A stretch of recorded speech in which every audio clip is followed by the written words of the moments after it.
Okay, so we're going to make the image you see on your screen now. The way we're going to do it is to use assets purchased from DAZ and Renderosity. We're going to move those assets into Blender, then pose and shape the character, modify the materials, and then do the final render and post-processing. And we'll go through the whole process on how to get your character into Blender. So this is primarily not a video on how to make great art. It's how to get your stuff from DAZ to Blender and to be able to make them look the way you want in Blender. So it's more of a click this, pull this lever, push this button to get your stuff from DAZ into Blender. We're using Diffeomorphic right now, the Diffeomorphic bridge, because it has the most features. DAZ is working on their own bridge, and look forward to seeing what they come up with. So, like I said, we'll start in DAZ with our characters. These are the assets that I pre-purchased and put in DAZ. You can use free assets. You can use the base Genesis 8 female. You can download a free clothing outfit.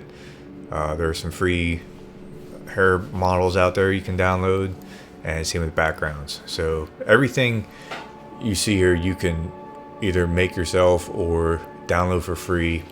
Well, except for Genesis 8, you can't make yourself. But the background and whatnot, you could even use a background made for Blender. But the Genesis 8 character and all those things are offered just with the free download of the DAZ software. The reason I used purchase assets is because they're higher quality, and I wanted to make a certain look. So this is what I went with. The only thing you can't purchase are the HD add-ons. I'm sorry, the only things that are not free are the HD add-ons. They will need to be purchased from DAZ if you want that extra high definition detail, but it's not absolutely necessary. We'll cover it just in case you want. So we'll start in DAZ, load up our character, shape our character, put our assets on the character. Then we export everything over to Blender. In Blender, we will transfer the character rig and all of the shape keys that go with the rig, and we'll modify the materials to make them look the way we want. We'll bake out the displacement maps. We'll bake out the displacement maps. And you can bake out normals if you want. We'll show you how. And we'll also generate high definition character so that the high definition shape keys work. And then we will go into the final post processing. But the nice thing is, after you do all this to a character once, rig it, shape it, put the materials on it, and once it's in Blender, then you have it, and you can pose the character as often as you want, and new environments, new outfits, whatnot. So basically this is just how to get from DAZ to Blender, and again, this is what we're going to finish with. This will be our final product. So here we go. Okay, so the first thing we'll do is install our software. I've already downloaded Blender, installed version 2.93. and the latest version of DAZ Studio 4.15. So next we need to install our Diffeomorphic add-on. So we'll start with installing that in DAZ. So the easiest way is to open up any asset in DAZ, right click, browse to file location. And then this material library is the directory we were looking for. Open up our Diffeomorphic downloaded from the Diffeomorphic website. And we just need to copy in the import DAZ folder to DAZ Studio, scripts, and we just need to copy this over to the scripts folder in DAZ.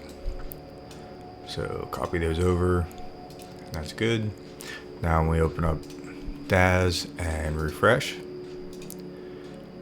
we will see in our scripts the Diffeomorphic add-on. Then from here we set up menus,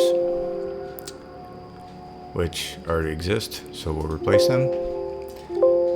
And we also need to save paths. Save those on the desktop in a JSON file. We'll need those in Blender. And that's it for DAZ. Then we move on to Blender. Blender's installed just like any add-on, installed from the zip file. So edit, preferences, install, desktop, import DAZ, and install add-on.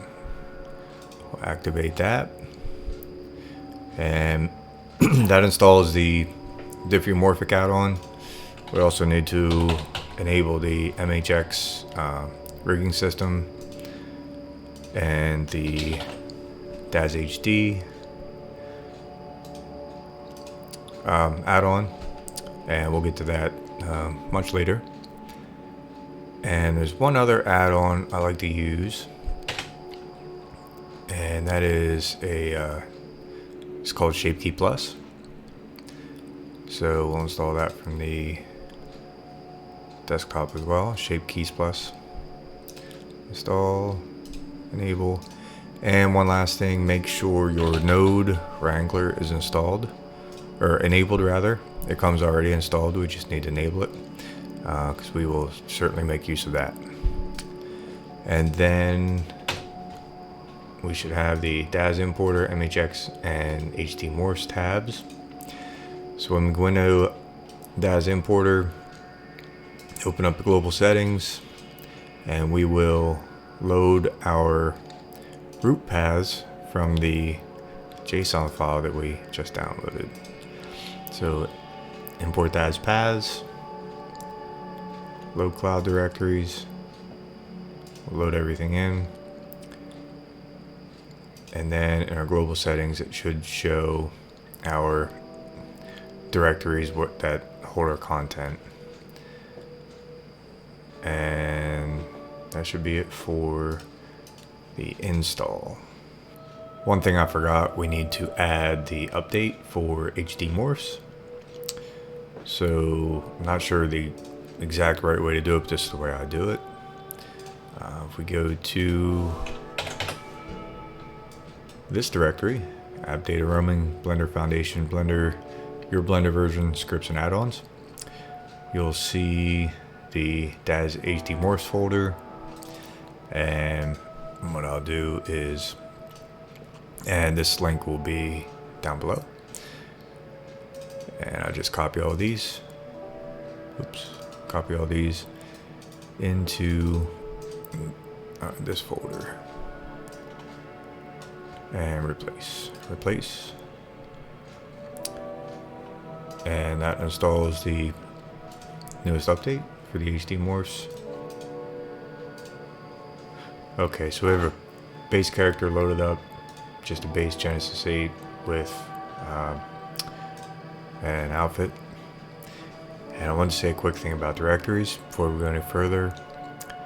The install from inside DAZ Studio, the smart content, whatever their installer is called, usually puts everything in the cloud directory, this DAZ Connect cloud directory. So we have to make sure that Diffeomorphic and DAZ, or Blender, knows where this cloud directory is. So we will right click, browse the file location, and copy this, just the cloud directory, hop into Blender, go into a different DAZ importer, global settings, add cloud directory, paste, and we'll click OK, and there it is. Alright, so the other way to install assets is to go into our regular library, right click, browse to file location, and back to our main My Library folder, and then we can just copy paste assets into this directory. For example, I have the dark ponytail from Renderosity that I'm going to use. So I've already unzipped it. Just copy everything in this folder and paste it into our My Library folder. Paste.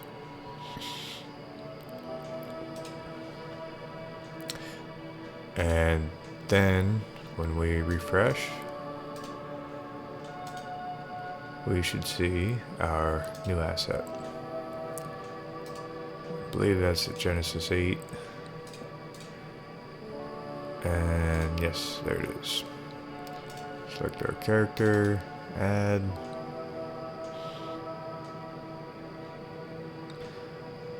And here we go.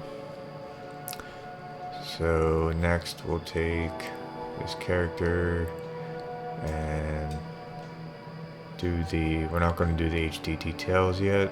We're going to do this another way. Do body and head, and I will leave her this height. Alright. So we're going to do, we'll skip that one. Do that. Do that one.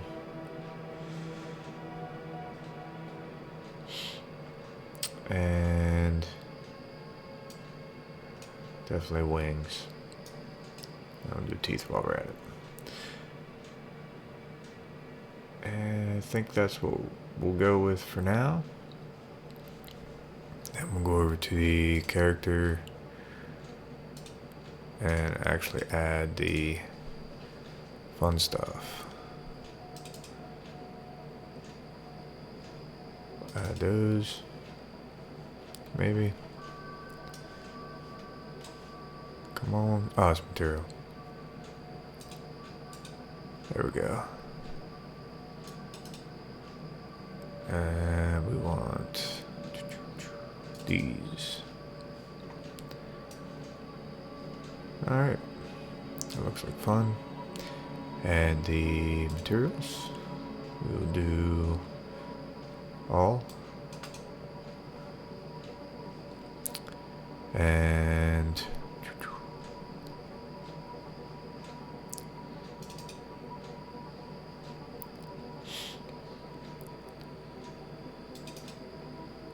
there. All right, and the last thing we have is to add the environment, which we're going to go with the Fantasy Throne. Reload. And then we'll use the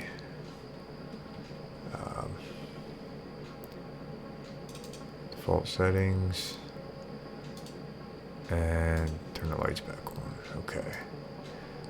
So there's our base and base resolution. Save. Sometimes I'll separate out the background and export that separately. That way I can do the materials and things like that separately from the character, but in this case I think we'll be okay. One more thing to check with the character, make sure the character is in base resolution, which is resolution level, base, and subdivision level is 0. And that is it. So we will do one final save, do a export with our new Diffeomorphic script, and we're going to export this character in base resolution, which is this one. So it'll save another file in the same place that your original DUF file was saved. So we'll save,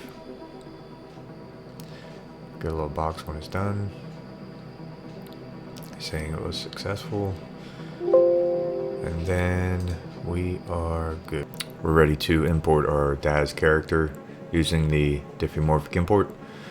So there is, well, first of all, we'll go through our check our global settings, make sure we have our content directories listed, and also if we're using cloud directories, make sure that's listed as well.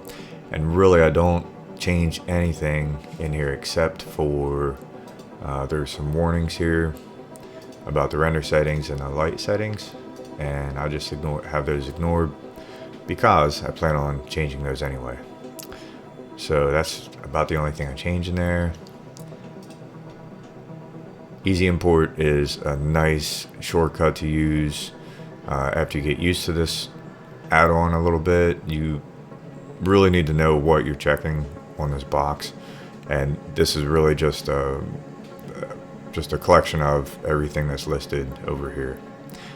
Makes it quicker and easier to import, but like I said, you really have to know what you're clicking before you do it. So we'll get to this. We'll go through these, and then we'll be more familiar with what to check before we do our imports using this. So we'll do the standard import, and as these say, typically when you're importing environments, you have two options for background environments, and then this character imports the one I use probably 99% of the time. So we'll import our character,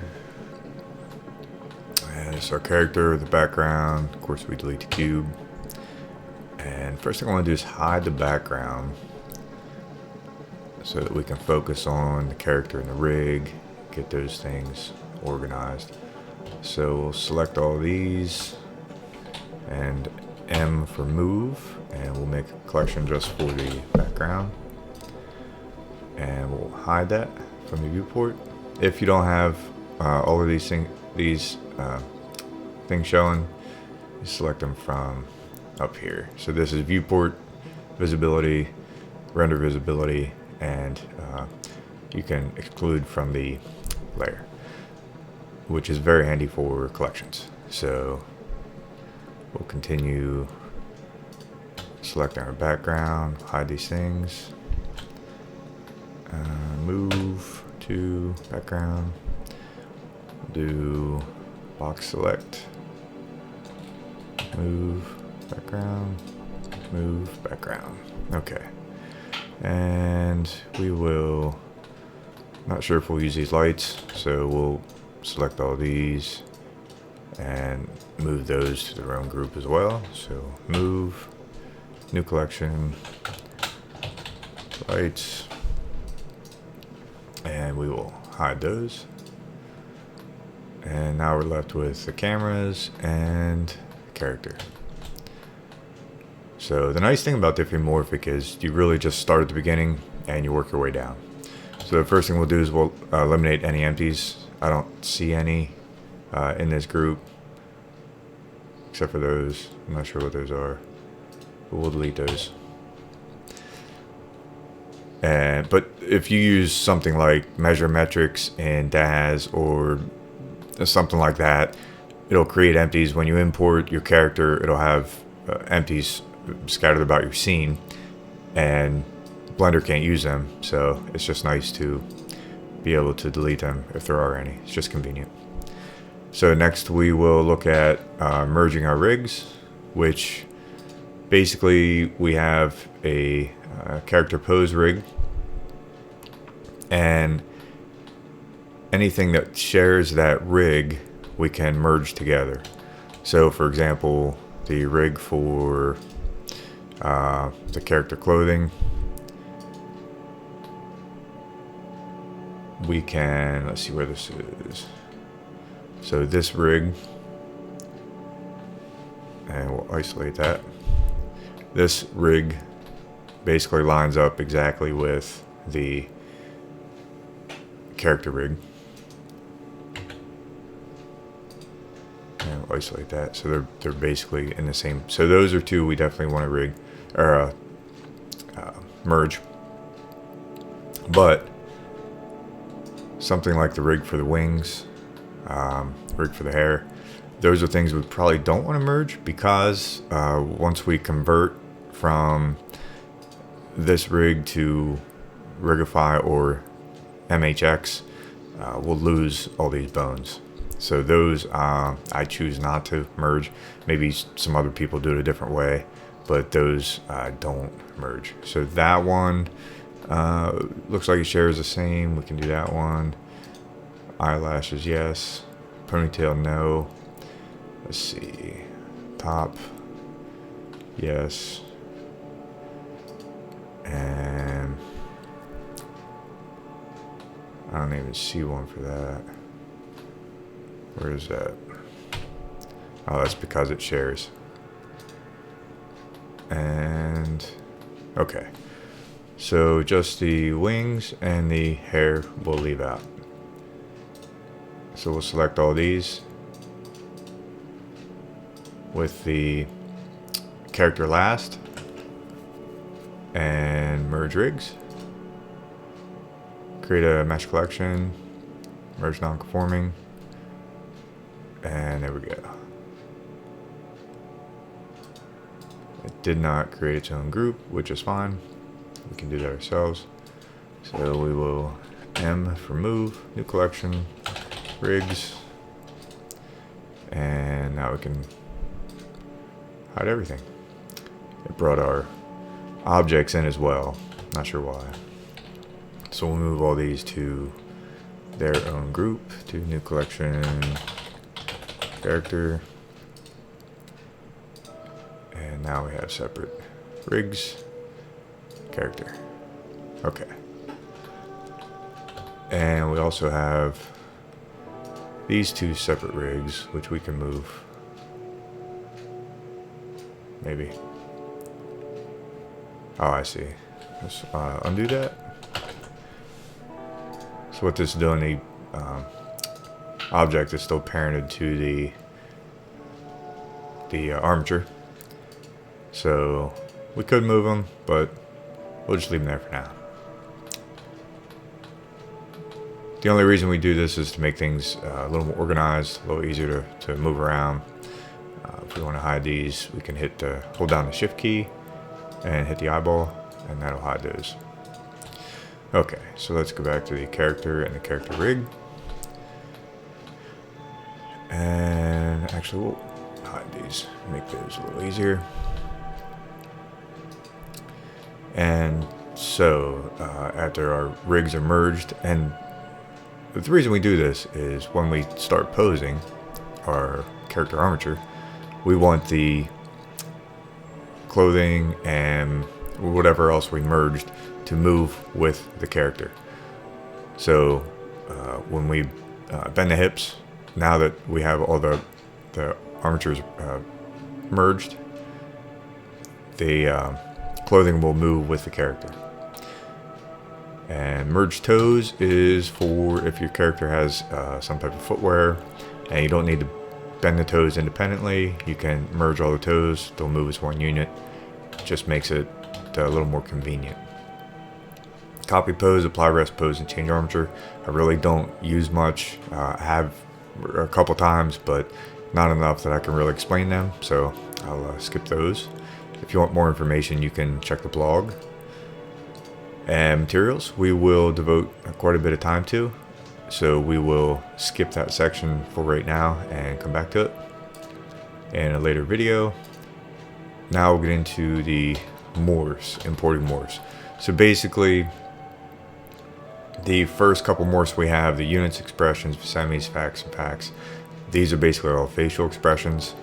We can go in and pose the face bones to, let's say, make a smile, for example, but it's so much easier to move a slider, much like DAZ. So the first couple are just facial expressions, and then obviously import body morphs is what it says. It will import morphs that drive certain body functions. So we will, instead of doing all these one at a time, we'll select the face morphs and the body morphs, and we'll import these, and then we will explain a little bit more what they do, and then we can get to JCMs and flexions. We now have slider panels down here that will control the character. So brow squeeze, we'll move the brows, exactly what to say, cheeks balloon, and really comes in handy when you need to close the eyes, move the eyes around. There's another way to do that too. We'll go over that in a few minutes. And especially a smile, things like that. Much easier to type in a value than to move all the bones to make a character smile and move the eyes and cheeks where they're supposed to be.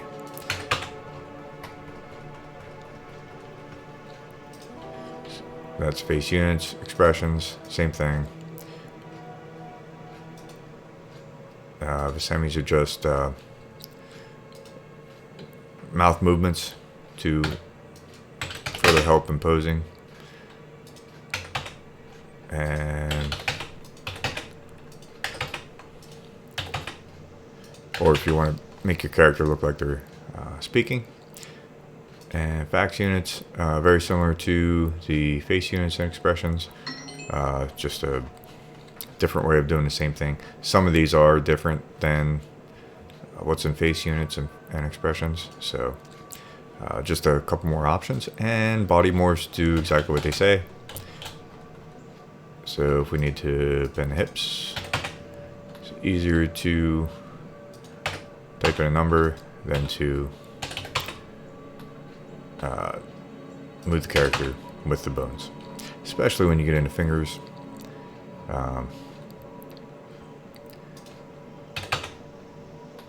It's much easier to, oops, where are the fingers?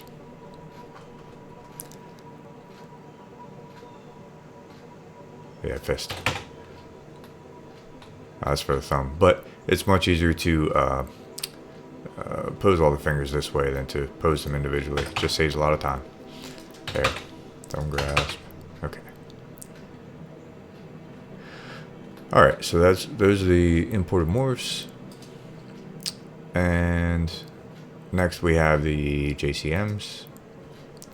So basically, what we have now, if we try to pose our character, it won't let us. So we select the bone, R for rotate, nothing happens. So we need to, in order to make, once we import the body morphs, all of these bones are now driven by the morphs and this morph panel. So in order to be able to do individual poses, we need to go down to the finishing section, and where is the finishing? Make all bones posable. Now we can go back in and move our character again.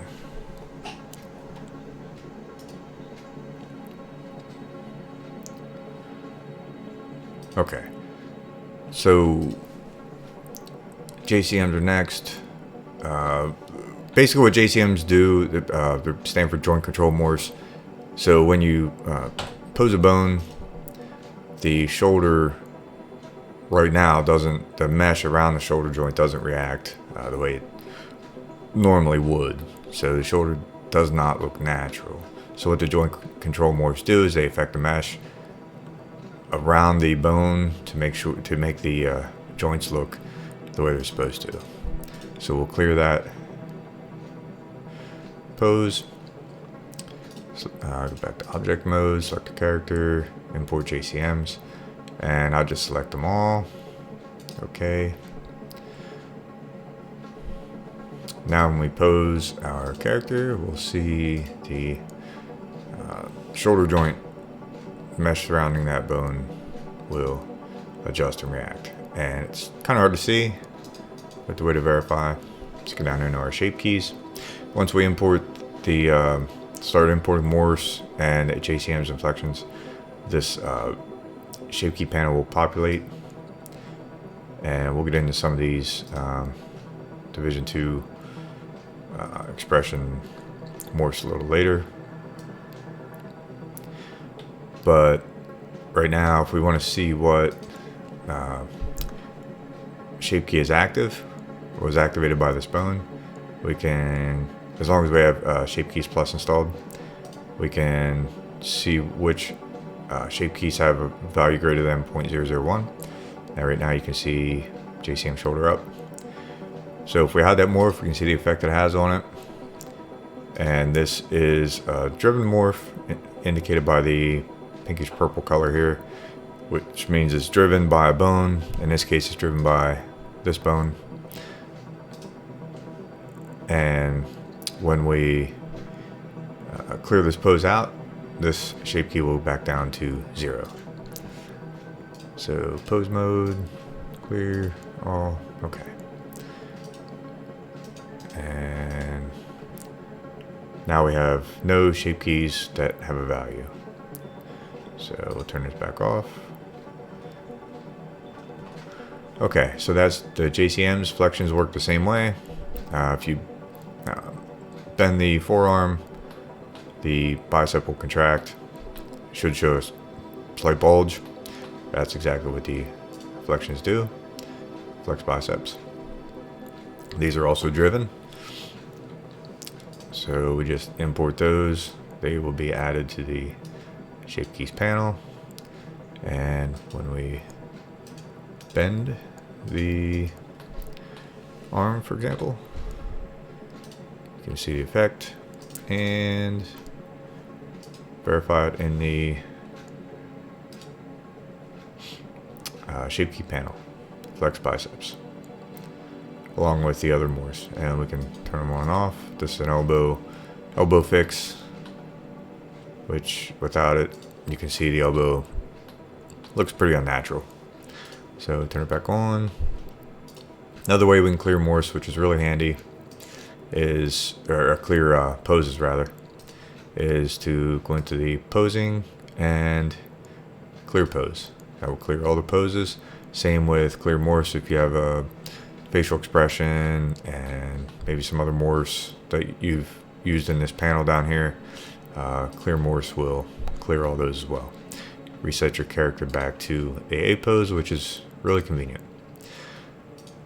So we've imported JCMs, flexions, import standard morphs. That's just a shortcut for all these. We've already done that. And import custom morphs is nice if you have purchased custom morphs. Maybe you purchased some additional JCMs for the joint controls, or you purchased maybe some type of shape corrections when a character poses a certain way. But basically any kind of extra morphs that you purchase, you can import using this control, and these will populate in the shape key panel. I would encourage you not to import the big shape key or big shape changes to your character, such as height, size, things like that, because as you import a shape key, and let's say you increase the height by 2 feet, the mesh or the armature won't increase by 2 feet as well. The armature will stay the same, the mesh will grow, then your armature won't match your character. So that's why we build the character in DAZ and bring it over into Blender, and we just do really, I mean, at this point the shape key should just be for posing corrections and things like that. So the final shape should already be done before you get into Blender. So, but one thing I do want to mention, we are going to use, this is a Victoria 8 based character. we are going to use Victoria 8 HD Morphs.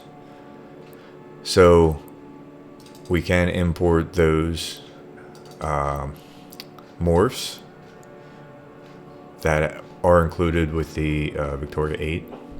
And sometimes when you buy a character, say buy a creature or a zombie or something, it will come with its own corrective morphs based on the way the character is designed, and it will help in posing that character and adding another level of realism. So we don't need those, especially those level 4. We'll get to that a little later. But all of these, we'll select E controls for the various expressions. Oops, yes. And the FBMs and FHMs we'll skip. The FBM full body morph, that's a level 4.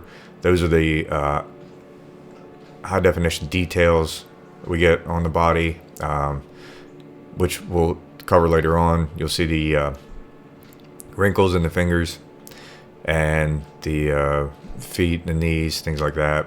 And the same with the head morphs. Those are the level 4 high definition details, the creases around the eyes, the lips, things like that. So we'll skip those for now, and we will import the first half, import those, and then we'll import the second group. And basically this just took me to the Genesis Female Morphs folder, which is located in our base DAZ directory. You can really have this anywhere. You can pull your morphs from anywhere. You can have a separate folder somewhere in your drive with all your morphs saved in that you want to install. So we'll import the second half of these. These are all expressions that we imported.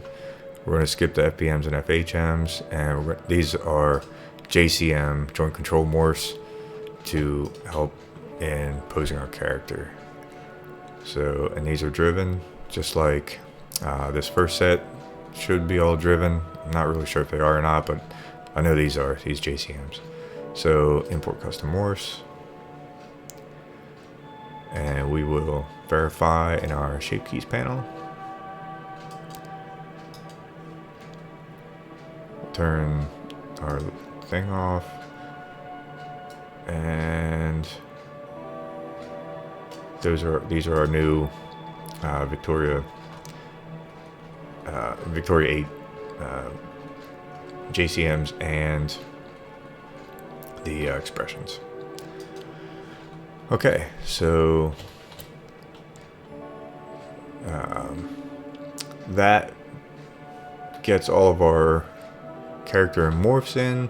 As far as the high definition stuff, we will get to that later. We're going to end up baking our high definition maps and bring in some higher definition shape keys, which we'll explain with our HD Morphs add-on.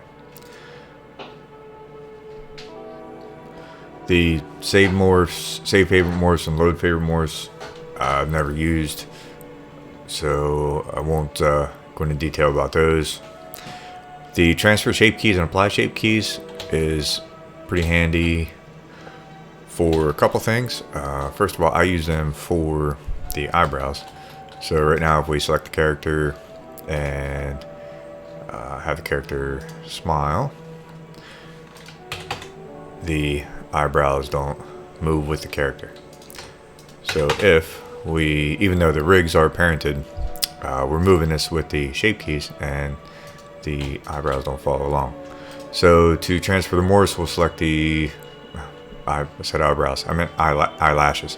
So we'll select the eyelashes and select the character, go to transfer shape keys and okay, transfer everything.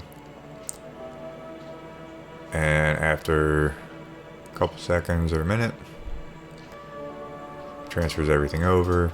Now we'll test it.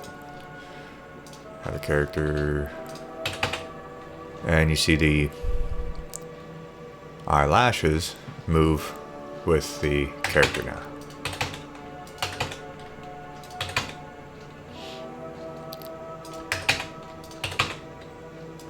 Alright, and we can do the same thing with the clothing. So right now the clothing is rigged, so as the character moves, the clothing will move, but as the JCMs affect the joints, that effect won't transfer over to the clothing unless we tell it to. So what we'll do is we'll select each piece of clothing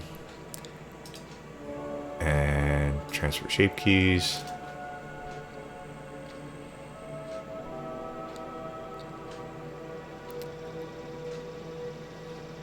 And I'll go through and do this for all the clothing and then start again.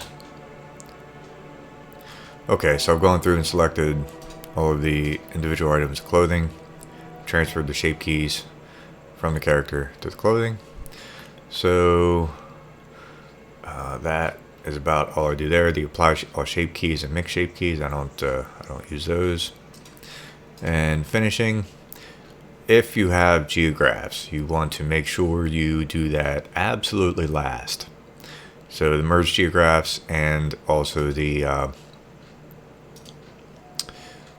once you convert to either Rigify or MHX, once you do those two things, there's no going back. There's no change in it.